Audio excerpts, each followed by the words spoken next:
When the Ford Explorer arrived in 1990, Americans weren't so much into SUVs and crossovers. That sure changed. Many consider the original to be the gateway drug for the situation we have today.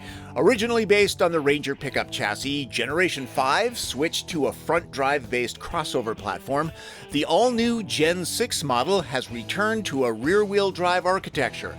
Ford is eliminating sedans, so this machine needs to be all things to all buyers.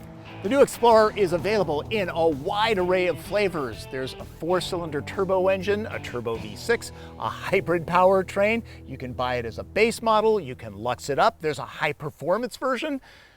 I would say Ford has its bases covered. I've driven down to just outside Portland, Oregon to check them all out. Considering what Americans are buying these days, Explorer is very important to Ford.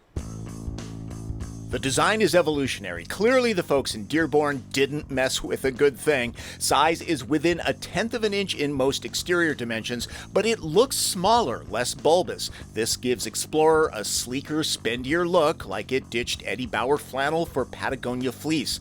It's not without controversy. Some feel the optional iPad-sized touchscreen looks like an afterthought. At best, you know who you are.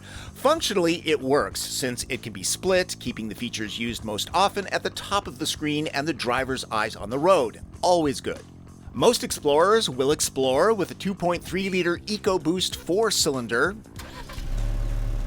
producing 300 horsepower and 310 pound-feet of torque to move a 4,400-pound vehicle.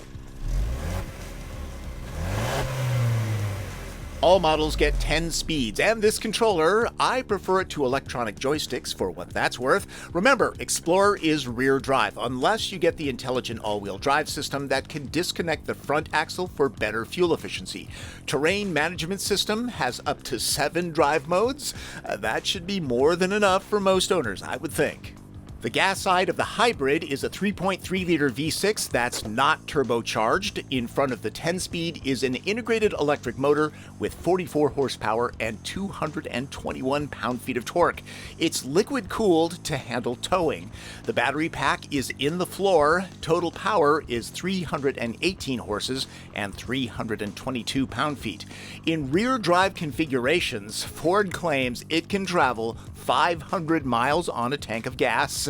The kids will be asking for bathroom breaks long before that happens. For the impatient and luxury-oriented, ST and Platinum models run with a 3-liter turbo V6, which are tuned differently in those two models. Ford has given us a lot of opportunity to explore with the Explorer. First, a look at the gas-electric powertrain. The hybrid, not surprisingly, does all sorts of hybrid-y kinds of things. It can pull away on electric power only. And then the gas engine feathers in very smoothly. It does not call attention to itself. This is a very refined system. There's the obligatory flowchart that tells you if it's running on electric only, when the gas engine kicks in, if you can't feel it, and when coasting and braking is sending power to the battery. The transition from regeneration to the physical disc brakes is solid with a firm pedal feel. Because of the electric motor, there's a lot of torque on tap. It takes a second to spool up, but it is there. This thing can move. It's second only to the Turbo V6 when it comes to performance, so don't be thinking it's pokey like an old Prius. Ford says it prioritized the kinds of hauling and towing that owners expect from Explorer, so it's not overly stingy with a gallon of gas. I observed 27 miles per gallon in a half hour of driving, just a casual observation. The ride quality is on the firm side. I wouldn't call it unpleasant, though. It keeps body roll and dive to a minimum. This thing handles pretty well. Need to get to the wilderness quick? The ST is your ride. I'm not spending a lot of time on it because driving impressions are embargoed as this video goes up, but let me say this, the suspension is retuned, the brakes are beefier, tires stickier, and the ST's Turbo V6 is tuned for more power than the Platinum model, so I think you can figure out what's happening here. A good time will be had by all. Here's the volume model that kids and dogs will be riding in most, the XLT with the turbo 4-cylinder engine. The easiest way to pick it out is the back bumper fascia. There are no visual tailpipes. And really, other than wheels, grills, and the blacked out ST trim, many of the Explorers look quite a bit alike. You don't have to buy the Limited or Platinum to impress the neighbors. That's never a good reason to buy a vehicle anyways. In a vehicle this size, it's natural to wonder if a 4-cylinder engine can get the job done. Yeah, it does. Granted, I don't have any passengers or cargo aboard, and you do hear the 4-cylinder working harder than the 6, but there is enough power, really. You won't have to put passing maneuvers on the calendar. The 10-speed kicks down nicely to get you around slow vehicles, and that gearbox seems to work smoothly and seamlessly with this engine, though I only had about a half hour of solid drive time with this model. From behind the wheel, Explorer does feel like a big vehicle, but it doesn't drive like a school bus. It's actually fairly nimble. It's also fairly quiet. Some models get laminated acoustical glass for the front side windows. Look into that to make sure you're getting what you want. Ford's suite of active electronic safety tech, Co-Pilot 360, is standard. This includes automatic emergency braking with pedestrian detection, blind spot warning with cross-traffic alert, lane keep assist, and automatic high beams. Adaptive cruise control and evasive steering assist is optional, standard on higher trim levels. Other tech? Ford's self-parking system can find a slot and maneuver itself into parallel and perpendicular slots all by itself now without touching the wheel, throttle, or brake pedals. And if you're backing into something that could damage your shiny new SUV, rear auto braking helps to keep your bumper scratch-free and insurance rates low. As far as towing goes, it's important to Explorer owners. All of the Powertrains can tow 5,000 pounds or more. The remarkable thing about tugging something like this is how unremarkable it feels. Let's get past the iPad sitting on the dash because most Explorers will get a more traditional layout with a standard interface screen. It looks good in here, not luxurious. This is the XLT interior. It's what most owners will be looking at. It sure is useful with lots of storage nooks and cubbies and slots and pockets and a large center console to stash all of the things that families tuck away in a vehicle like this. In bright sun, the silver console can be a little reflective. Ford has new front seats that have a slimmer seat back that gives those in row 2 a skosh more room. All Explorers get Ford's Sync 3 user interface, and I'm good with that, though the size of the screen is a little on the small side. It's an easy-to-use touch-based interface with good response. Android Auto and Apple CarPlay are standard. The back doors open really wide, so child seats will slide in no problem at all. Explorer can be had with a bench seat here if you need to pack 7 people in. Ford claims that hip and headroom in the second row are best in class. Even with a drive shaft going to the rear, the floor doesn't have a huge lump, and stepping on this shouldn't hurt it.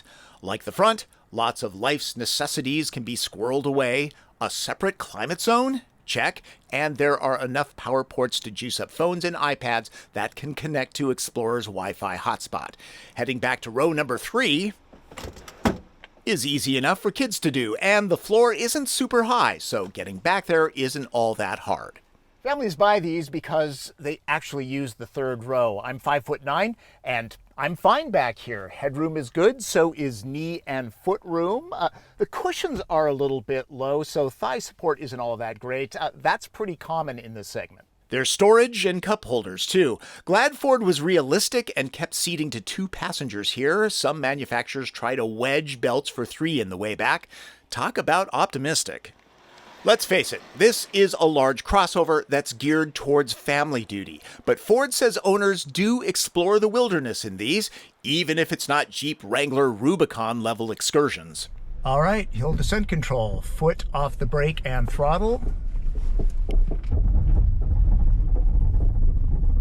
Piece of cake. We were able to drive 4-cylinder XLTs and hybrid models on an off-road course that is more rugged than it looks on camera. It tackled the course without breaking a sweat. I really don't see anybody taking their Explorer on anything more rugged than this. Are you going to do this in your family vehicle? Or this? Rest assured, you can, if you have to. Ford did extensive research with current Explorer owners because that's what automakers do, and it found out that what everybody wanted was a power tailgate. So it's now standard across the board. Yes, even on the base model. There are some useful touches back here. The one that I like the most is a load floor that is reversible if you don't want to get the carpeted side muddy with the kids' soccer cleats. There's the option of motorized seat backs. Those are handy for petite folks that would have trouble raising the seats back up. No TP trunk test on this one. The nearest Costco is miles away. But as you can see, the floor is nice and flat, so hauling that new big screen TV will be a cinch. Pricing? As you might expect, there's a big difference depending on basic or loaded models. I recommend starting with the rear drive XLT for about $37,600. XLT's sweet spot, equipped well with all-wheel drive, should be around $43,000. The ST starts at some $55,000. The loaded Fancy Pants Platinum retails for about $60,000.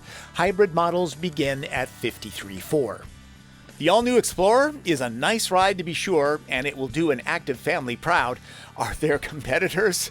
Oh yes, there are. Kia's Telluride is white hot in the market right now. Hyundai's Palisade is on its way, and Toyota has a new Highlander in both gas and hybrid powertrains ready for launch later this year. Of course, there's the established players, Acadia, Ascent, Atlas, CX-9, Enclave, Traverse, Pathfinder, and Pilot. So there's much to test drive before making up your mind.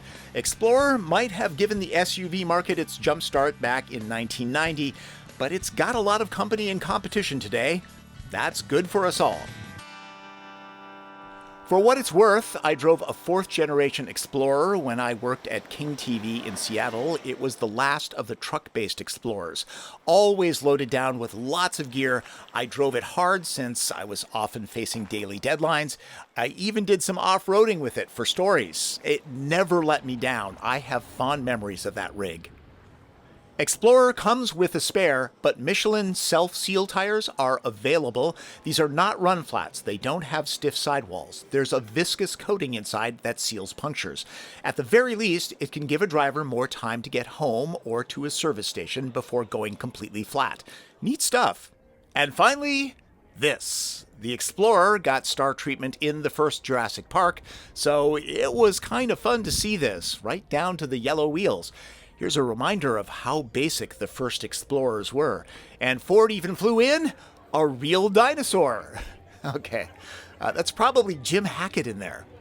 All right, folks, that is my first look at the all-new 2020 Ford Explorer. I hope to get one of these for a good solid week so I can really do a deep dive. But until then, that's Driven. I'm Tom Voelk.